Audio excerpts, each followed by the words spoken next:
السلام عليكم، ازيكم عاملين ايه؟ هنعمل النهارده مع بعض كيك سهل جدا لعشاق الشوكولاته والكراميل.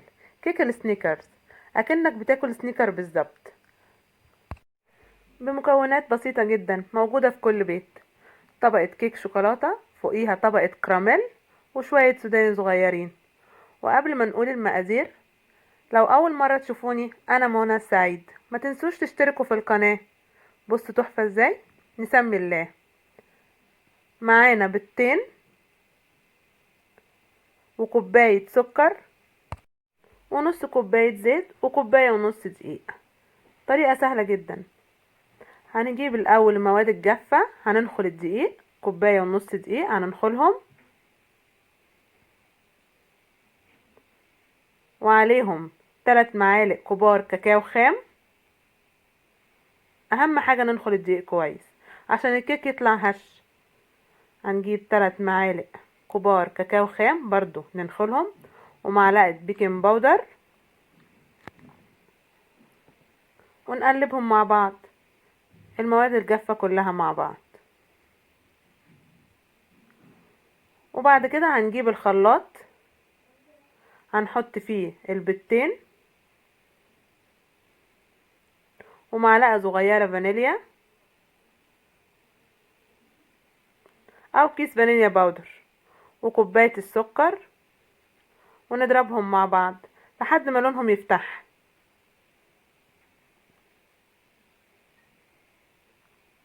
وبعد كده هنزود لها كوباية، بقى السر بقى هنا ايه، كوباية المية، ولا حليب ولا حاجة، كوباية مية، مية فترة من الحنفية. كوباية مية نضربهم مع بعض لحد ما السكر يدوب خالص. وبعدين نحط نص كوباية الزيت.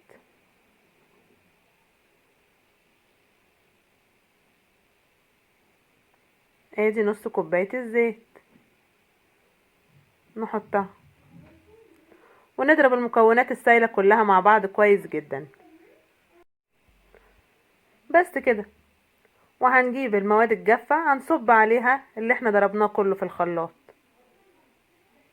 هنجيب الخليط اللي احنا ضربناه هنحطه في بولة كبيرة، وننزل عليه واحدة واحدة بالدقيق اللي احنا نخلناه والكاكاو الخام. نزلنا المقدار كله، وهننزل عليه واحدة واحدة بالدقيق والكاكاو الخام، ونقلب. هنقلب كله مع بعض لحد المزيج ولا يبقى تقيل قوي ولا خفيف. ونحط الكمية الباقية، ونقلب كل المكونات مع بعض.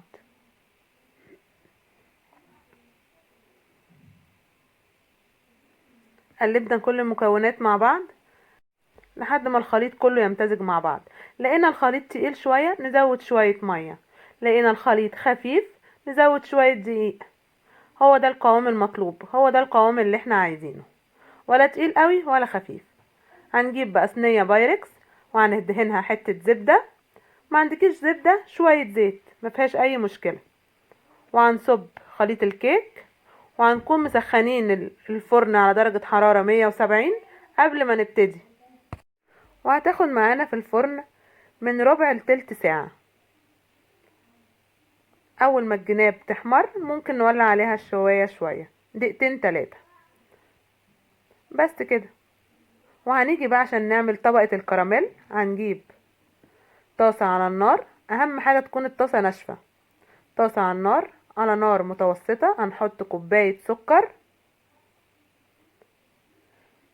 ونسيبها لحد ما السكر ده يسيح. احنا عايزين كراميل، هنحطه على سكر على نار هادية، على نار هادية مش نار عالية. شايفين بدأ يسيح اهو معانا. هنقلب بقى واحدة واحدة، ما تخافيش هو مش مكلكع، هو هيسيح واحدة واحدة لحد ما السكر كله يدوب ويسيح. احنا مش عايزينه يغمق قوي، فعشان كده على نار هادية. شايفين بدأ يسيح ازاي؟ هو كلكع كده؟ لا ما كلكعش، كل ده هيسيح. بس لحد ما نوصل للون الذهبي الفاتح. ما تسيبوش لحد ما يغمق منك، عشان لو يغمق منك هيبقى طعمه مر، هيمرمر. شايفين بعد ما ساح؟ اهم حاجة التقليب، طول ما انت واقفة وقلبي لحد ما يسيح خالص. هنجيب بقى نص كوباية مية. كده الطريقة دي احسن ما اقولك حطي اللبن على طول، عشان لو حطينا اللبن على طول قبل المية اللبن ممكن يروب منك ويقطع مع السكر، فدي اسهل طريقة. بس هنقلب، شايفاه هيبقى عامل زي كتلة واحدة، زي كتلة البونبون كده، بس واحدة واحدة مع التقليب هيفك وهيدوب منك خالص. شايفين عمل ازاي؟ داب معانا خالص في المية.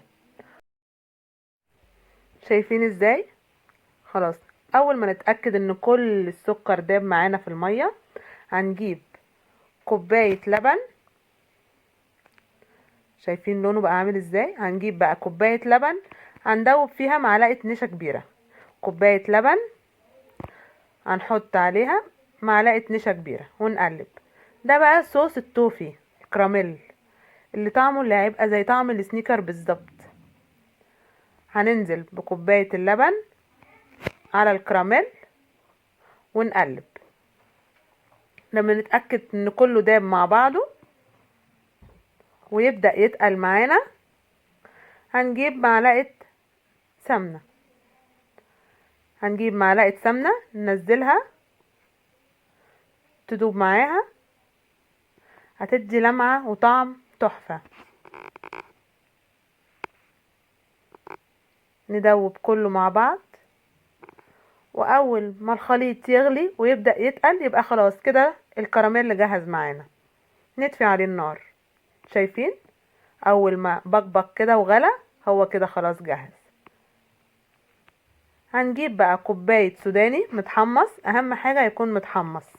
كوباية سوداني متحمص هننزل بيها على الكراميل ونقلبهم مع بعض، ونطفي طبعا على النار. والوقت ده هنكون طلعنا الكيك وسيبناه يبرد شوية. وده منظر الكيك بعد ما طلع من الفرن. هنجيب شوكة او خلة ونخرم الكيك، وهنجيب كوباية لبن هنحط فيها ايه بقى؟ هنحط فيها معلقة نسكافيه. هنقلب معلقة النسكافيه باللبن وننزل على الكيك، نسقي الكيك بيها، هتبقى طعمها تحفة. هننزل النسكافيه كله على الكيك نسقيه بيه، وهنسيبها تتشرب 5 دقايق. وبعد ما الكيك يتشرب النسكافيه كله هننزل بقى عليها بالكراميل والسوداني، بطبقة الكراميل والسوداني هننزل بالكمية كلها ونسيبها تبرد. وبالهنا والشفا، بجد طعمها فظيع، طعمها تحفة. اللي بيحب الشوكولاتة والنسكافيه والكراميل هيعشقها. ومكونات بسيطة عملناها في البيت. شوفي انت بقى لو جبتي حتة كيك دي بره في كافيه او اي حاجة او حلواني هتشتريها بكام؟ ما كلفتناش اي حاجة، بمقادير بسيطة. ويا ريت تجربوا الطريقة وتبعتولي رأيكم في الكومنتات. اشوفكم الفيديو الجاي ان شاء الله على خير.